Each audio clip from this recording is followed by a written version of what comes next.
Pada 1 Juni 1945, Bung Karno pidato di depan sidang BPUPKI berulang-ulang ia menyebutkan Pancasila.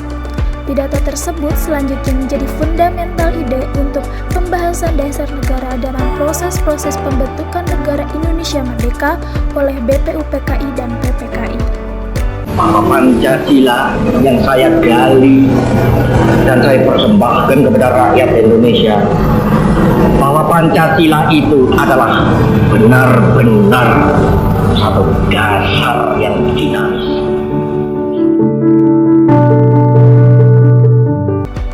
Selanjutnya, proses perumusan final Pancasila akhirnya dituangkan dalam alinea keempat pembukaan Undang-Undang Dasar Negara Kesatuan Republik Indonesia tahun 1945 dengan urutan yang pertama, ketuhanan yang Maha Esa, 2. Kemanusiaan yang adil dan beradab, 3. Persatuan Indonesia, 4. Kerakyatan yang dipimpin oleh hikmat kebijaksanaan dalam permusyawaratan perwakilan, 5. Keadilan sosial bagi seluruh rakyat Indonesia. Rumusan final Pancasila tersebut merupakan hasil kesepakatan. Seiring kemajuan teknologi komunikasi yang begitu pesat, memengaruhi hidup, kehidupan, dan penghidupan bangsa Indonesia di segala bidang, Pancasila diabaikan dan cenderung dilupakan sebagai bintang penuntun atau leistar dinamis. Telah terjadi distorsi pemahaman bahkan kehilangan pengetahuan terhadap Pancasila. Sejak tahun 1998, Pancasila tidak lagi diajarkan sehingga memori generasi muda tentang Pancasila cenderung kosong. Tak bisa dipungkiri, berdasarkan hasil survei yang dilakukan Kementerian Dalam Negeri pada tahun 2017, sebanyak 19,4% aparatur sipil negara menyatakan tidak setuju pada Pancasila. Sedangkan Menteri Pertahanan Republik Indonesia pada waktu itu Ray Mizard yang dilansir beberapa media pada 19 Juni 2019 di Markas Besar TNI Cilangkap, Jakarta mengungkapkan kurang lebih 3% TNI terpengaruh radikalisme. Sementara itu, 19,1% pegawai BUMN dan 18,1% pegawai swasta tidak setuju dengan ideologi Pancasila.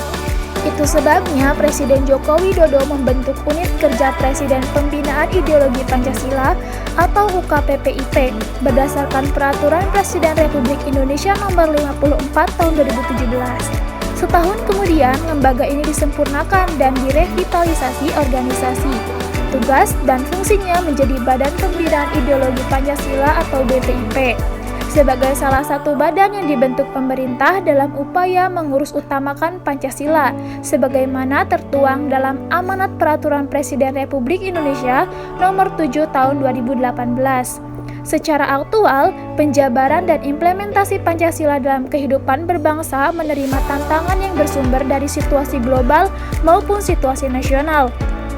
Penerimaan Pancasila dalam berkehidupan bernegara itu sekarang sering dipermasalahkan oleh elemen-elemen tertentu dalam masyarakat. Tantangan-tantangan faktual yang dihadapi bangsa Indonesia di era kekinian bisa diidentifikasi sebagai berikut. 1. Menguatnya kepentingan individualisme. 2. Fundamentalisme pasar. 3. Radikalisme. 4. Kosmopolitanisme. 5. Dominasi sistem hukum modern.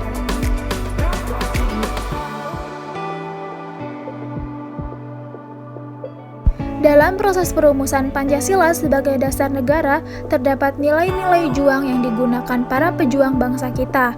Di antaranya yang pertama, nilai persatuan dan kesatuan. Mereka begitu menempatkan persatuan dan kesatuan bangsa di atas kepentingan pribadi dan golongan. Kedua, nilai keikhlasan. Para perumus dasar negara kita saat itu tidak terpikirkan untuk mendapat imbalan, mereka ikhlas demi bangsa dan negaranya. Ketiga, berani menegakkan kebenaran dan keadilan. Demi keadilan, mereka berani melakukan perjuangan di tengah-tengah bahaya. Keempat, toleran terhadap perbedaan. Perumusan dasar negara diwarnai dengan sikap menghargai perbedaan. Dan yang terakhir, nilai musyawarah mufakat. Mereka merumuskan dasar negara dengan asas musyawarah untuk mencapai kata mufakat.